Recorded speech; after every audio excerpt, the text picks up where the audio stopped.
Jeg vil fortælle jer lidt om vores halogenspot til direkte isolering. De typer, jeg har liggende foran mig, det er dem, vi sælger absolut flest af.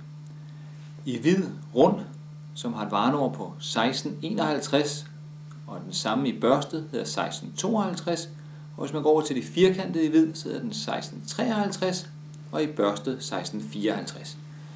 Det, der gør denne her spot til vores mest sælgende, er blandt andet den feature, den har med selve monteringsboksen, som kan hænge ned ved siden af, ligge langs loftet, eller eksempelvis ligge ovenpå, alt afhængig af, hvor meget plads der er, hvor du skal montere den.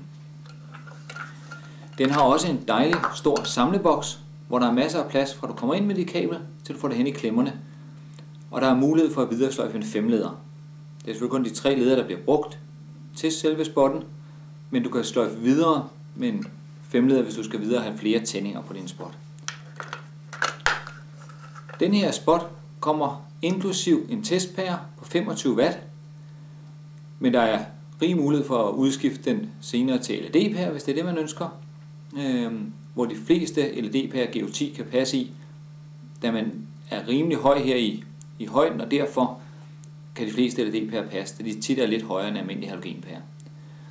Forskellen på den runde og den firkantede er ene og alene frontpladen her foran. Som I kan se her. For selve hullet, du skal bore, er det samme, og den kommer op på samme måde, så det er forholdsvis hurtig installation. Bore et rundt hul, og så op med den, hvor klemmerne her vil sørge for, at den sidder fast. Så det var lige en hurtig gennemgang af vores mest solgte halogenspot til indbygning direkte isolering.